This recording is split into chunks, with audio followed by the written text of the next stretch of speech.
This is Tim Bryce with my column entitled Being Sick. Not long ago, I suffered from a 2-week bout of some crud which neither my doctor or myself could figure out. I experienced night sweats, cold flashes, lack of sleep, and had no appetite. The doctor ran blood tests and a urinalysis on me, and everything came out clean. I don't know what bug this was, but it sure drove me crazy. Some suggested I was experiencing male menopause. As adults, we really don't like being sick, particularly to some unknown virus like what hit me. It drags us down and doesn't allow us to be on top of our game. As kids, if we got sick, we all relished a day off from school and having mom pamper us a bit. But as adults, we really don't like being slowed down, and it grates on our nerves. I really don't think I'm a bad patient when I get sick. I just basically want to be left alone so I can recover. I'm sure my wife sees me as being a bit grouchy and uncooperative, but I generally allow Dr. Mom to have her way with me. I'm not one who generally takes a lot of pills. Rarely do I take any. But my wife knows what I should be taking and keeps me on schedule. Since I was having trouble sleeping, I decided to try one of those PM drugs at about 2 a.m. I slipped back into bed, closed my eyes, and waited for the drug to take effect. I looked up and it was now 3 a.m., then 4 a.m., and so on. Maybe I wasn't using the drug properly. Maybe it's intended to keep you awake.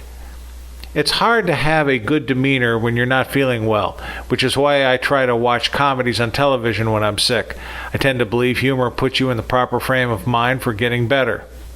I will generally do what I'm told when I'm sick, at least for a while, but if the virus goes on too long with me, I have to take matters into my own hands and decide to fight the bug down and dirty. This means I try to smoke it out with my cigars and drown it out with some good Scotch whiskey. I figure since the bug had made my life miserable, it was time for me to return the favor. I never understood why some employees tend to take more sick days than others. I guess they really don't like their jobs and are actually looking for work elsewhere. But employees need to be reminded that sick days do not represent a free pass to goof off.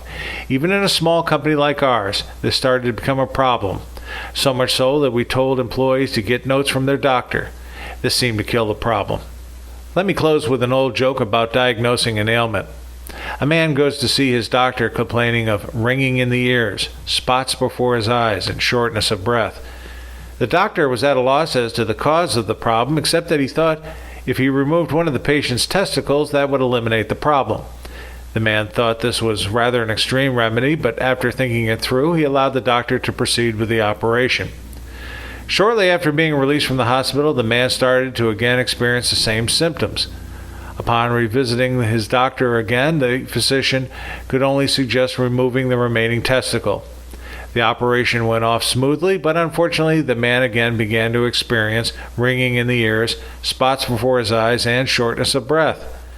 Between the loss of his manhood and his condition, the man became depressed and decided to end his life.